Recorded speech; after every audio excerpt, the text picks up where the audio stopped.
Bueno, arrancamos esta última actividad de lo que fue el simposio de biopolítica, gobierno y subjetividad, que estuvo durante la facultad jueves y viernes.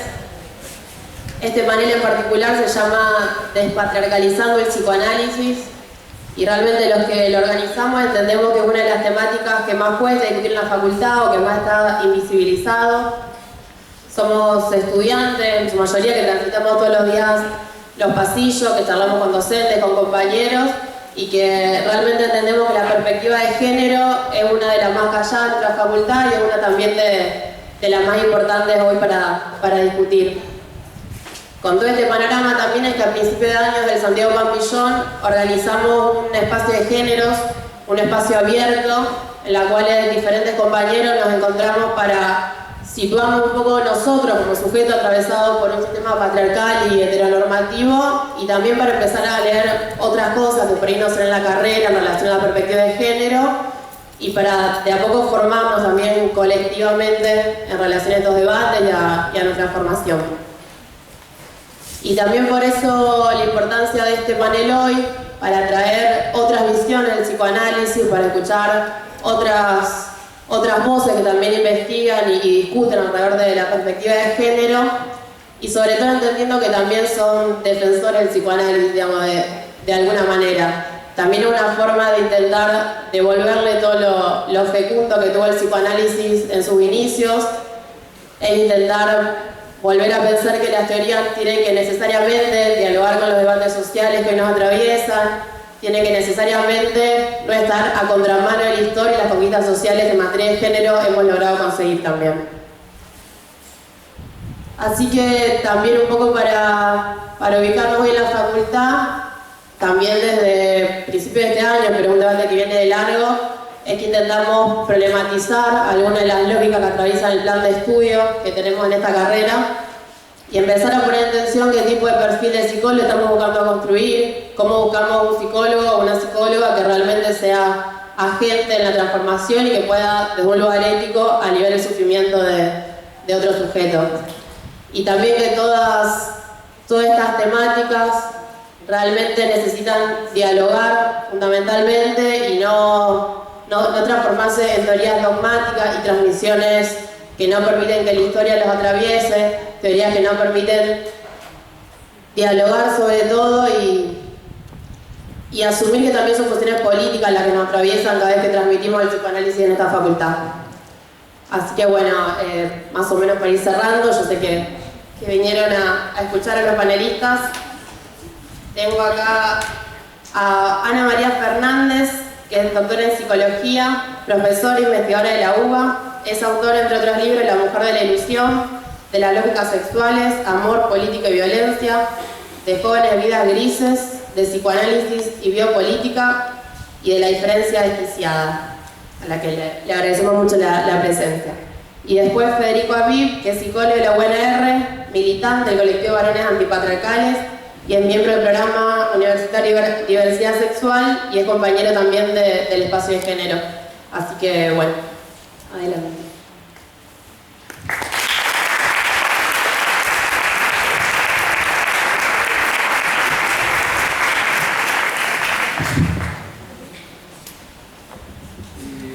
Bueno, bienvenidos. Hola a todos, a todas. Gracias por estar acá. En primer lugar, yo quería compartirles la sensación de alegría que tengo por estar acá con Ana María y presentando el espacio de géneros que compartimos con mis compañeros y compañeras. Además de tener la responsabilidad de pronunciarnos en algo que nosotros consideramos un debate urgente y que por ahí está bastante vedado o ausente en nuestra facultad. Bueno, quienes ya me escucharon alguna vez saben que yo soy bastante referencial, o sea que no los voy a fallar en esta oportunidad. Vale acá mi condición de herdiana, voy a hacer varias referencias a múltiples y variadas autoras y autores. Haré varias apelaciones a la cita, como señala Butler, parafraseando una de las trayectorias por las cuales se puede entender la lógica del género. Y haré esto por dos motivos en particular. Uno, para exponer argumentos claros, progresivos, porque es por ahí un debate bastante complejo. Y en otro término y en mayor medida para fundamentar mi legitimidad en este panel, porque siguiendo varias lecturas de los feminismos, una se convence que de lo que trata el problema del género, o el escollo de estos debates que se totalizan bajo enunciados como perspectiva de género o teoría queer, son los derrames conceptuales que ha provocado la problematización de nuestras condiciones epistémicas y ontológicas, es decir, las condiciones sobre las cuales se define la legitimidad de los cuerpos y de los modos de subjetivación, la impugnación de nuestras ontologías desde el sujeto que toma su agenda en el lema "lo personal es político". Vale decir, el problema entre nosotros, el problema del género, es la cuestión del reconocimiento. Problematizar el género implica preguntarnos a través de qué políticas de verdad, de qué dispositivos de saber y de poder, un cuerpo, una modalidad de deseo, un sexo, una práctica erótica, deviene culturalmente inteligible. Sean bajo las formas legítimas y en consecuencia son existenciarios que hay que hacerlos vivir, sea bajo la forma de existencias abyectas y en consecuencia poco importa o poco parece importar si se pierden esas vidas o si se les da muerte. Situado así el problema del género de manera muy apretada, voy a tratar de conectar y problematizar las categorías que estuvimos revisando con mis compañeras y compañeros a la hora de ponerle nombre a este panel. Como sabrán, la mesa empezó a difundirse hace unos 15 días con el nombre de Psicoanálisis y Género, y la forma que ha sido colocada en el cronograma de este simposio, que no es menor porque es de biopolíticas, es sobre gobiernos, gubernamentalidad diría yo, y sobre subjetivación. No es poca cosa que el género esté en esta especie de epílogo o de conclusión del simposio. Me parece que en un ratito, en este momento no. Gracias. Y para incluirlo en este cronograma lo nombramos Despatriarcalizando el psicoanálisis, y entendiendo con este nombre una consigna que hemos tomado dentro del espacio de género, a saber que el psicoanálisis haga eco o pare oídos, escuche, dialogue con los campos de saber, con los campos semánticos, con las multitudes y ya no las minorías que se derraman desde las categorías políticas de género y de patriarcado. Cuando decimos géneros / multitudes, queremos decir feminismos en plural, pero también queremos decir diversidades sexuales y disidencias sexuales. Cuando decimos patriarcado, antipatriarcales, despatriarcalización, queremos decir impugnar las prácticas que perpetúan las jerarquías que instituyen y disimulan una distribución diferencial de derechos, de ciudadanías y de privilegios naturalizados entre varones y mujeres. O valdría decir, para ser coherentes con este planteo, la jerarquía de legitimación que regula la multiplicidad de existenciarios por los cuales se habita un cuerpo sexuado.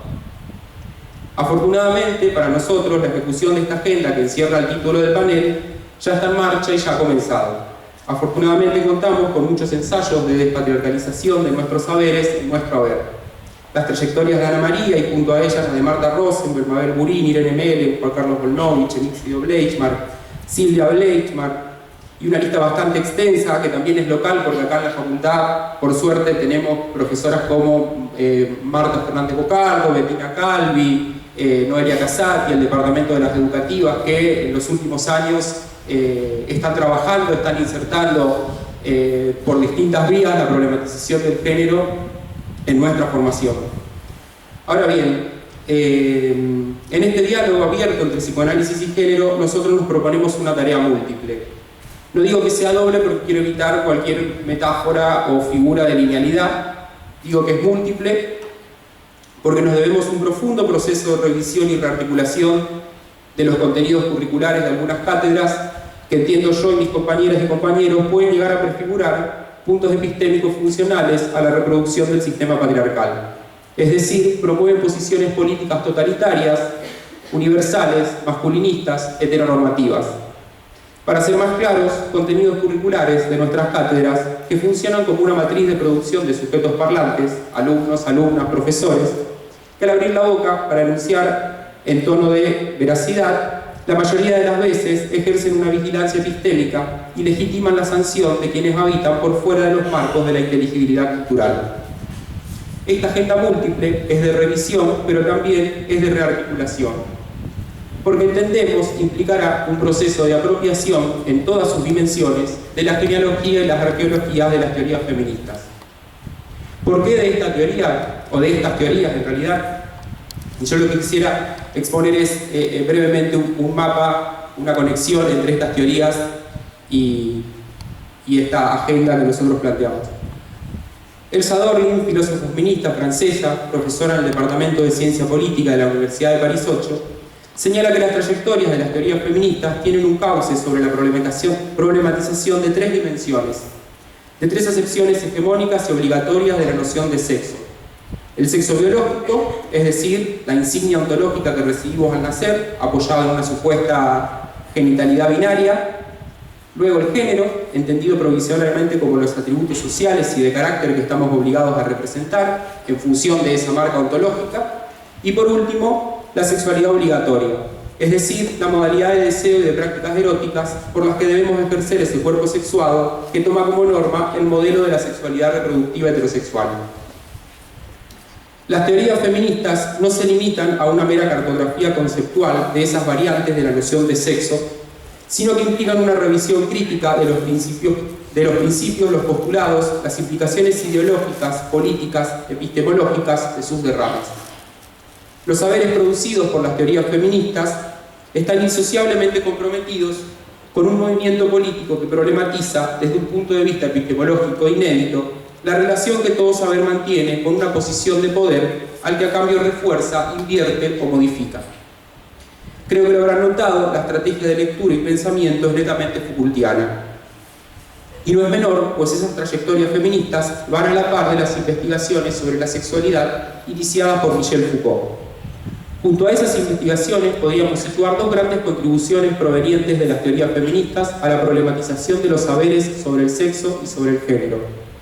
Por un lado, trabajos relativos a la mujer, desde diferentes campos que han problematizado lo femenino en otros campos de saber, incluido el psicoanalítico, el lugar de la mujer, la diferencia entre los sexos, y por otro lado, una serie de trabajos más amplios que se ocupan de la diferencia entre las mujeres y de la igualdad entre los sexos y los géneros. Como ya dije, estos saberes no se limitan al mero rodeo conceptual. Los feminismos son el producto de movimientos históricos que desde el siglo XVII vienen planteando, por diversas lógicas argumentativas, la igualdad entre hombres y mujeres, denunciando prejuicios relativos a la inferioridad de lo femenino. En su conjunto, constituyen una verdadera tradición de pensamiento acumulada por múltiples tradiciones disciplinarias: la historia, la literatura, la ciencia política, la filosofía, las ciencias biomédicas, entre otras, cuyo punto epistemológico es, insisto, como ya dije, inédito, pues tiene lugar en un trabajo de cuestionamiento de lo que durante siglos se mantuvo fuera de la esfera de lo político, a saber, el cuerpo, la organización familiar, la maternidad, la materialidad de los cuerpos, la tarea doméstica, el ejercicio de la sexualidad. Este trabajo de politización del espacio íntimo, del espacio privado, introduce la perspectiva productiva de las relaciones de poder, allí donde los discursos hegemónicos nos acostumbraron a atarnos a supuestas normas culturales, a la materialidad de los cuerpos, a las estructuras psíquicas o estructuras culturales. Los movimientos y las teorías feministas de los últimos 50 años recuperan las tensiones, las crisis, las resistencias locales olvidadas a través de la historia de las mujeres y del género, visibilizando y desestabilizando una relación de poder considerada ahistórica hasta el momento, cuyo núcleo entiende que en todas partes y siempre las mujeres fueron y son dominadas por los varones. Como sostiene la idea original de Kate Millett en 1975, al decir: la industria, la tecnología, las universidades, la ciencia, la política y las finanzas, en una palabra, todas las vías del poder, incluida la fuerza coercitiva de la política, se hallan enteramente en manos masculinas. Los valores, la ética, la filosofía y el arte de nuestra cultura son también de fabricación masculina. El patriarcado se apoya sobre dos principios fundamentales: el macho ha de dominar a la hembra y el macho de más edad ha de dominar al más joven. Según Millett, es la socialización de los sujetos en las normas fundamentales del patriarcado la que garantiza su ahistoricidad y disimula su carácter contingente. En esta socialización nosotros podemos entender son los procesos de subjetivación de los sujetos los que hacen que se perpetúen este sistema o estos diferentes sistemas de dominación. Entre estas normas, entre estos procesos de subjetivación, se encuentra un componente psicológico naturalizado en el concepto de temperamento, el desarrollo esperado de acuerdo a ciertos estereotipos obligatorios de cada categoría sexual, lo masculino y lo femenino, un componente sociológico naturalizado en el concepto del papel sexual, que asigna a cada sexo un determinado código de conductas, ademanes, actitudes, y finalmente un componente político, descrito como el estatus social, y que define la distribución de las funciones que competen a cada sujeto. Es la escritura y cartografía de esa relación de poder la que nuclea la noción de patriarcado, y es la agenda que se desprende de esa discursividad en pos de subvertirla la que se resume bajo las categorías de antipatriarcales y despatriarcalización. Solo para aclararlo acá, la noción de patriarcado no se agota, como a veces quieren hacernos creer, en la referencia a una organización sociohistórica que se caracteriza por tener una figura paterna como jefe de familia. Y en consecuencia, nuestras estrategias antipatriarcales no se reducen a variadas modalidades de deseo por las cuales pretendemos dar muerte a la figura paterna. La noción de patriarcado, construida desde los feminismos, procura hacer ver que las relaciones de poder entre los sexos responden a un sistema de organización social que se mantiene vigente, instalado y perpetuado a través de la desigualdad en la distribución de esas relaciones. El pensamiento feminista se alza contra los efectos de poder propios de un discurso considerado como científico. De lo que tratan es de los efectos de poder de los discursos médicos, psicoanalíticos, filosóficos, históricos, totalizadores y totalizantes sobre el cuerpo, el habla y la existencia de las mujeres y de todos aquellos existenciarios que desafían la lógica patriarcal. Es en este sentido que el Sadornil insiste en definir a los saberes feministas como una genealogía tal como la entendemos del pensamiento de Michel Foucault. Es decir, con relación al proyecto de una inscripción de los saberes en la jerarquía del poder propio de la ciencia, la genealogía feminista sería una suerte de empresa para desligar los saberes históricos y volverlos libres, es decir, capaces de oposición y de lucha contra la coerción de un discurso teórico unitario, formal y científico. Vuelvo a aclararlo, me interesa entablar una relación entre las categorías que están en el título de este panel y fundamentar desde allí una urgencia ética con nuestra clínica y nuestras teorías, una agenda. Esta noción de patriarcado que acabo de recortar sobrevive al interior de los feminismos a pesar de una diversidad de críticas. Aún así conserva su potencial político y nos será útil para articular estas otras dos palabras, género y psicoanálisis. La crítica al patriarcado así delineada condujo y nos conduce a dar por sentado que cuando hablamos de género estamos hablando de la diferencia sexual. Es decir, hablar de género sería hablar de la diferencia entre mujeres y varones, o lo que es mucho más perjudicial, hablar de género sería hablar de la mujer como una diferencia universalizada en nuestras epistemologías y ontologías. Una noción de género que esté anclada en la diferencia sexual, tal como la estoy planteando aquí, condujo a algunas líneas del feminismo y a todo un conjunto de otros saberes a verdaderos puntos ciegos que finalmente se revelaron funcionales a las lógicas argumentativas que perpetuaban las relaciones de poder que esperaban desarticular. Una noción de género que naturaliza y enaltece la diferencia entre los sexos no es funcional a nuestras intenciones de reivindicar la multiplicidad existenciaria que habita nuestras ciudadanías y nuestras clínicas. Con lo que digo, estoy siguiendo el razonamiento de Teresa de Lauretis en su famoso texto Tecnologías de Género. De Lauretis sostiene que necesitamos una noción de género que no esté tan ligada con la diferencia sexual, al punto que funcione como una extensión de la misma, como una metonimia de la diferencia sexual. Este lazo, dice ella, necesita ser desatado y como punta del ovillo nos propone pensar el género en paralelo con la teoría de la sexualidad de Michel Foucault. Entendiendo así que también el género es el producto de variadas tecnologías sociales, discursivas, institucionales, epistemológicas y de prácticas cotidianas. Sostenemos entonces, a través de Foucault y de Lauretis, que el género, tal y como lo conocemos, al igual que el sexo y la sexualidad, no es una propiedad de los cuerpos o algo esencial a los seres humanos, ni mucho menos la expresión cultural de una diferencia natural.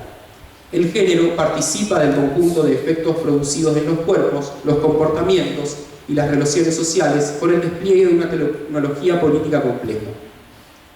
Así como las tecnologías de sexo fueron planteadas por Foucault como un conjunto de técnicas para maximizar la vida, cuya incitación a los discursos condujo a la sexualización del cuerpo de la mujer, la sexualización del cuerpo del niño, la patologización de un montón de prácticas sexuales anómalas,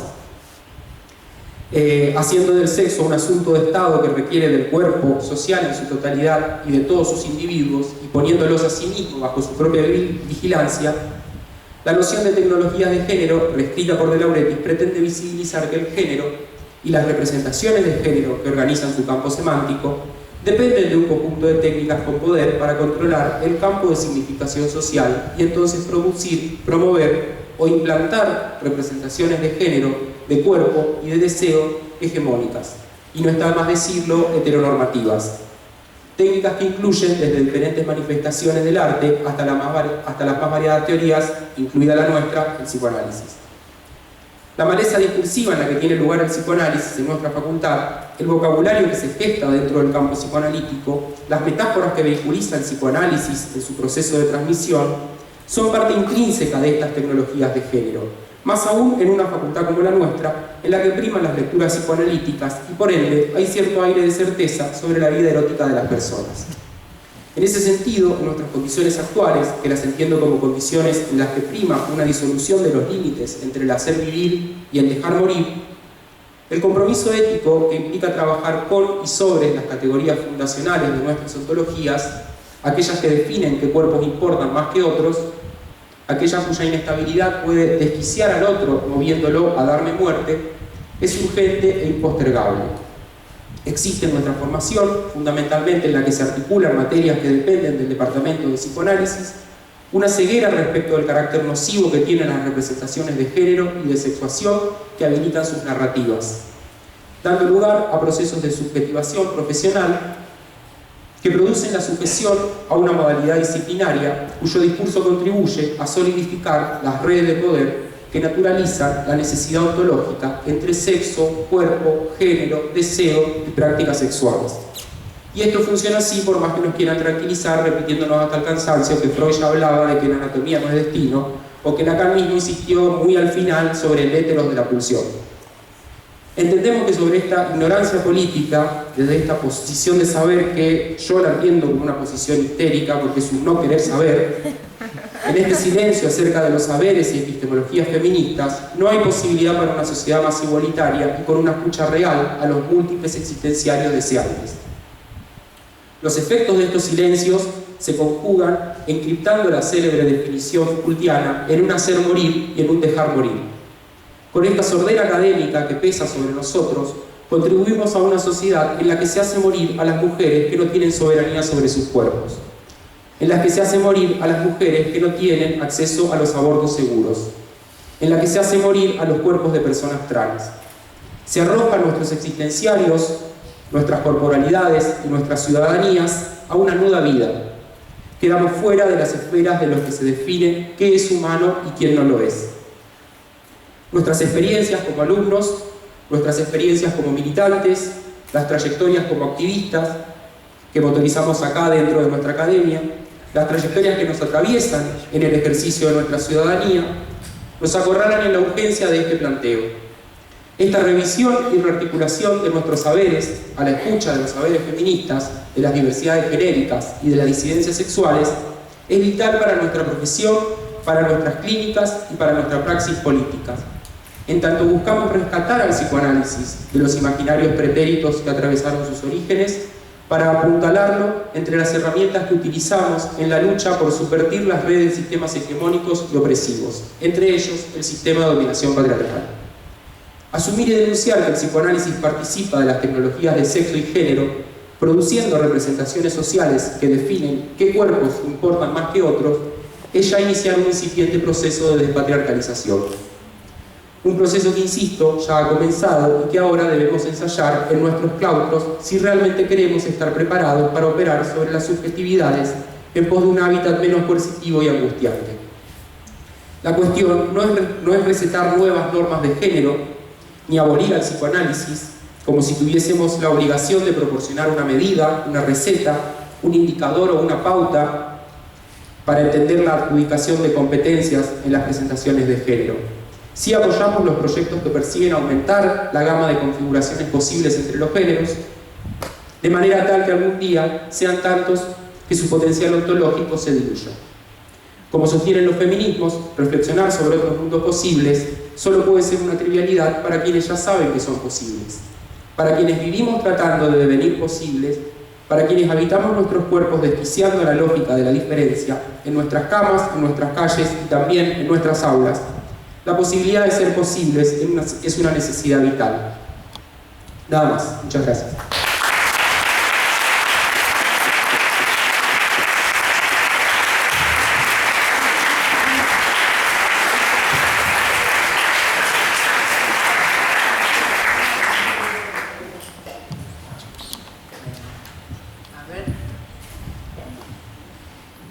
Nada más fálico que un micrófono. Bueno, buenas tardes a todos y a todas. Muchas gracias a la Santiago Pampillón. Son mi debilidad de conocer. Cada vez que me invitan yo vengo. Me siento muy honrada. El otro día en la presentación de un libro, acá en Rosario, un libro que yo saqué hace poco, estaba en el panel una de las fundadoras de la Pampillón de Rosario y al mismo tiempo también una de las actuales. Fue muy conmovedor eso, ¿no? Han ido marcando un rumbo, han ido abriendo espacios de pensamiento, espacios de militancias, no se han conformado con lo que había. Y eso es muy lindo porque uno tiene la sensación que puede hacer tranquilo, ya me da el cambio de posta, está muy bueno. Escuchaba a Federico con mucha atención, la verdad Federico, felicitaciones, ese nivel de pensamiento me gusta, provoca seguir pensando. Y también me parece muy buena la idea de convocar a un simposio sobre biopolítica, gobierno y subjetividad. Ya el título está diciendo mucho. ¿Cómo pensar las relaciones entre biopolíticas y psicoanálisis? Ambos en plural. Creo que la llamada temática de género, que no es solo una sola cosa, puede darnos cuenta de muy afinadamente de las relaciones que no quisiéramos entre psicoanálisis y biopolíticas, pero que están. Y que entonces se trata de varias cuestiones al mismo tiempo, no solo denunciar esas alianzas espurias entre sistemas de control y espacios psicoanalíticos, sea en los dispositivos de la cura, sea en las aulas, sea en los hospitales, pero también me parece que las cuestiones que se les llama tan rápidamente cuestiones de género o el problema del género, dan cuenta de varias cuestiones, algunas profundamente epistémicas, otras exclusivamente clínicas, otras políticas, que tendríamos que ir viendo en su particularidad. Por supuesto, no tenemos tiempo de desplegar el asunto, pero sí ir planteando algunos puntos para la reflexión. Hace tiempo que yo no exponía en algún lugar algo en relación a género y psicoanálisis, cuando he escrito mucho al respecto, pero ya hace un tiempo que me tiene medio cansada la cuestión. Claro, porque si ustedes piensan, hace 60 años que se produce literatura, bibliotecas enteras. Las primeras feministas, el primer texto que yo conocí fue el de Juliet Mitchell, todavía se hablaba de un psicoanálisis freudiano, y en el mundo hará 50, 60 años que ya hay producción acerca de la trampa patriarcal que tiene el psicoanálisis en su propia letra, y la escuela argentina hemos empezado a escribir a fines de los 70, todavía en dictadura. Entonces, ¿qué es lo que me cansó? Me cansó que años intentando debatir estas cosas que nos parecían tan interesantes, y los y las psicoanalistas, por lo menos de las instituciones más institucionales,